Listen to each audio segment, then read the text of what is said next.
Hi everyone, I'm going to do this cover of this art journal. I finished it, and as always when I'm finishing an art journal I'm doing the cover. Of course after I'll do the cover I'll probably do a flip through, but right now we are doing the cover. And I've got this stencil and I've got some wood filler. It's just cheaper than modeling paste. I like to buy either a wood filler or joint compound from the hardware store, or sometimes I can find it in the hardware aisle in the cheap store. So I'm starting with this, well, centerpiece for that matter, and I'm going to be, well, first I'm going to scrape it like this, and then I'm thinking I want it a little bit thicker. So first of all I will put down some of the paste and then work on adding a little bit more on top, so I will have more texture, more raised texture. So I'm trying to get in and also do a thick layer on top like this. Usually when I'm working in an art journal, on an art journal page, and I'm doing something with stencil and paste, then I will scrape most of it and it will be a very thin layer. But here I wanted it more raised like this, and it's very I want it distressed looking. That's why I'm going with this kind of a look. And now I'm just moving along here and using the rest of the paste, again scraping it. Here I'm not really concerned about it being more raised. I wanted my centerpiece to be more noticeable, and I'm not concerned about being precise. I really am looking for some kind of distressed look. So I've got this, and let's see, I'm thinking let's go over most of the page, most of the cover for that matter, not page, like this. And I think that I'm going to scrape some of it so it would almost look like some broken tiles. We'll see. So right now I'm just, as you can see, I'm just putting down some paste, and let's see, let's put it here.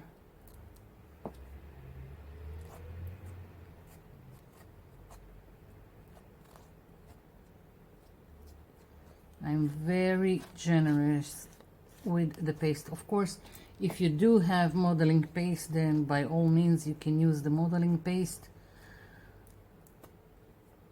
And just a little bit more.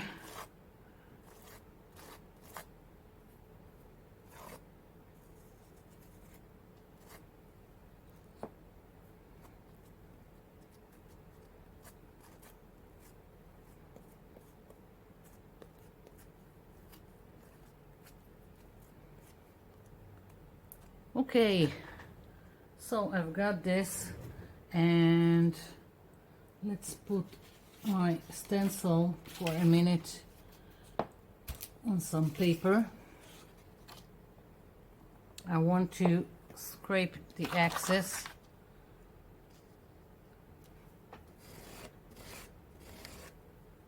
And just go over and add it a little bit in between, so there will be more interest in the texture and it would look less consistent and more like a distressed wall. I don't know what to call it. Okay, I'm just moving it a little bit so I can get in here and put some more paste.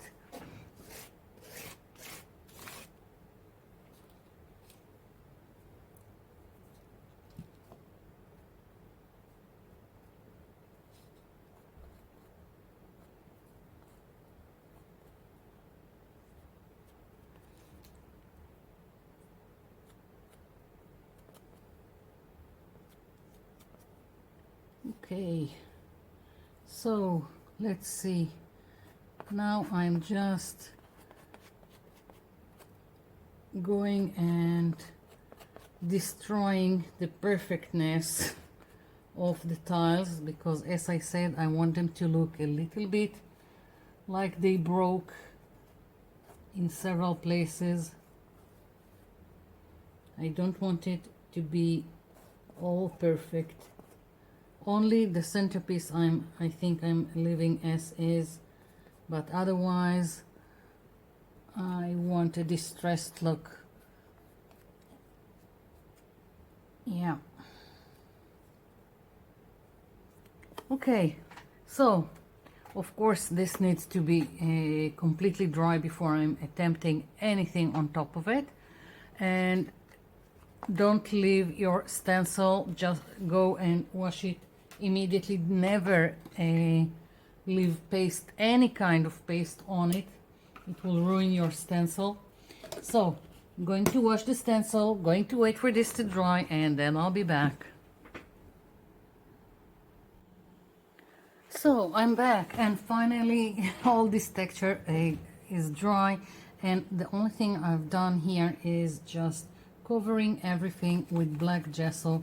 It's a good primer, and I prefer to do it so when I'm applying the paint, the color that I want, then all the white that I have won't show.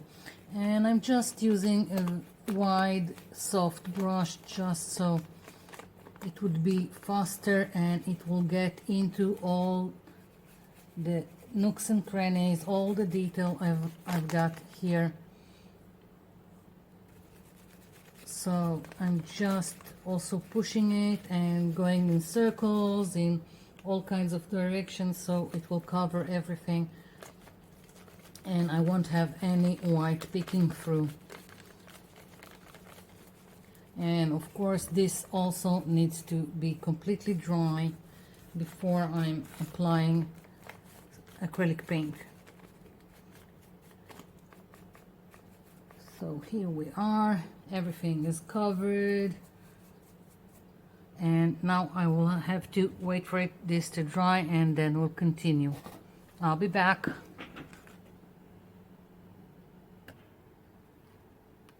Okay, so this is dry. I've got all kinds of blues here. Really doesn't matter. I just wanted some darker ones, lighter ones, and even ultramarine that is very vibrant, but I want to blend them in between and create more shades. So I just took all this, and I'm just starting by taking some and going like this, again soft brush, and I'm going to alternate between the colors, and I'm starting with the lighter ones because if I want something to get darker I can always go on top, but it would be much more difficult to go from something dark to light. So as you can see, I'm just going and changing in between and letting everything blend,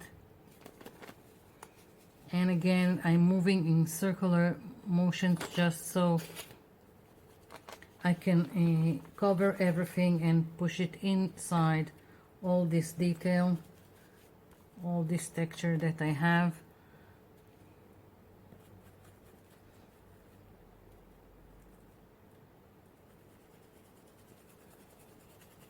So as you can see, even the ultramarine that I'm using is not so vibrant when I'm mixing it with the other colors, but it does give a little bit more, let's say, light to the other colors. So I'm just playing with it until I'm satisfied with what I have. And of course I need to cover the whole thing.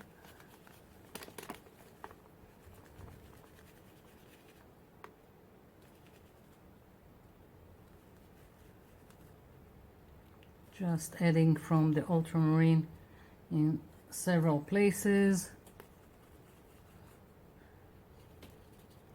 I want darker areas and lighter areas.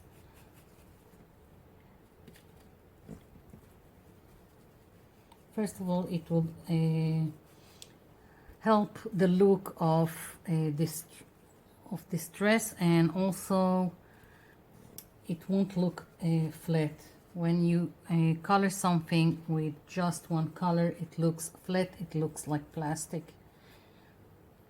And I need more of the lighter color, this grayish blue. I think I want it in the center mostly of each tile. And again, I'm letting it blend.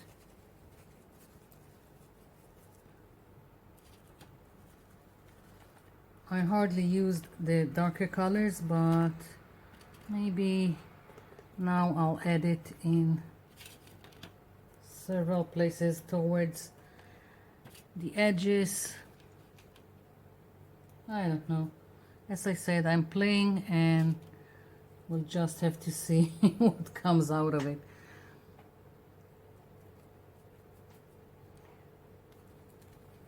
Okay. Looks good, and I still want a little bit more lighter color here.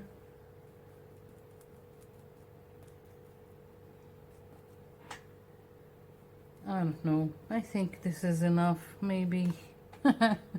Until I go over the texture, I'm not sure how it would look.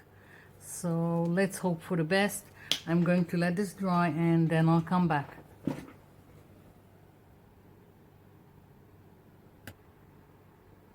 Okay, so this is dry, and now for picking all this texture, and I've got this brush sponge, I don't know what to call it.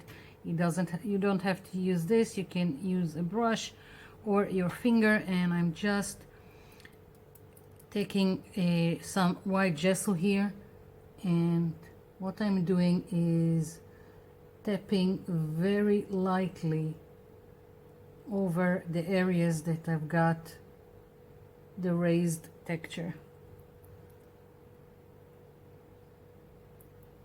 Now I can do the same thing with my finger, like so, just going over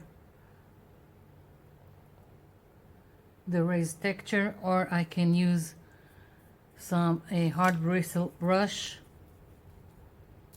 and you take whatever it is, if it's a gesso or acrylic paint, and you load with the paint, but you need to almost have your brush dry, and then you go like this and dry brush over your texture. Of course with this it's easier, it's flat, and it gives a little bit more texturized look than the other two. So I'm just picking up, going over all the raised areas. I'm debating if I want to go over some of the texture I've done in between. We'll see. Right now I will go just where the tiles are.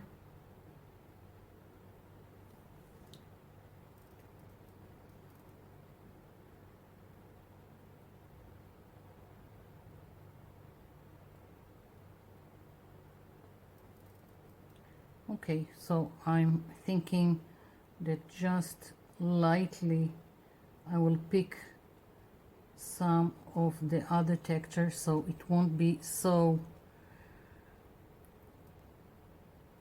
disconnected to the other areas. I'm putting more where I have the raised textures of the tiles, but I'm also picking a little bit of the texture in between.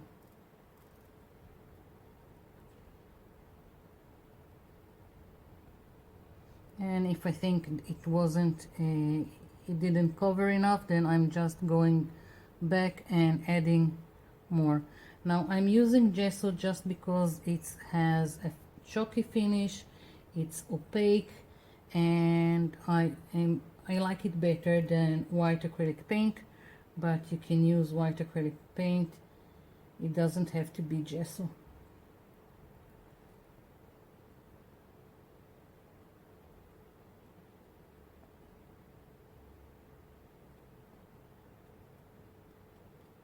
Just picking a little bit more of the texture.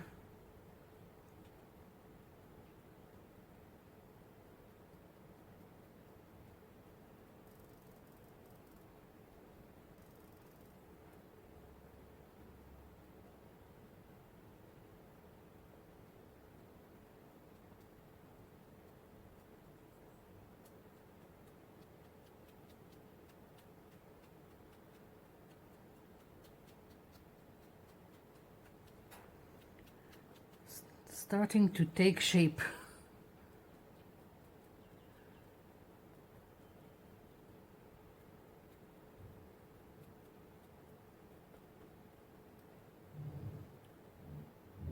And if I don't like it, I can always cover it and start all over again. But right now I'm feeling quite satisfied with what's going on here, and I just want to add now a little bit of gold. I wanted to look like there was some, like it was gilded in way back, and most of it peeled and only a little bit was left. So as I said, some kind of a distressed look. So just in several places I'm adding some gold acrylic paint, and again it also gives variation, and so it doesn't look all flat.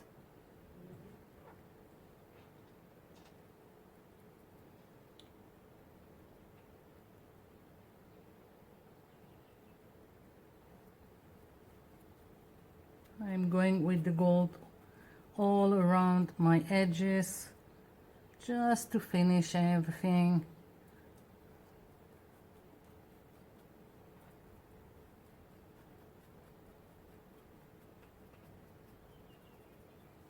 Something like that, yeah. And I'm going to let this dry and then take a step back, and we'll see if I want to add something more or that's it. So I'll be back. Okay, I'm back and I like it, but it's not there yet, and the gold is not gold enough, so I'm taking some gilding wax here and very gently, let's put it here, with my finger I'm just going to rub it in several places.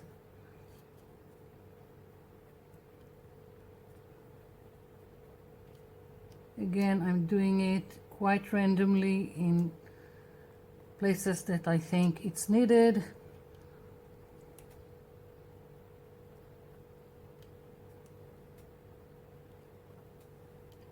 This looks a little bit more gold than the acrylic paint, so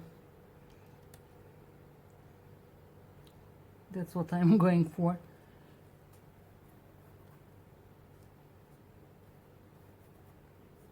And it's not the same shade of gold as my acrylic paint. So once again I've got a little bit of variation. Don't know how much of it you can see. Metallics just don't look great in video.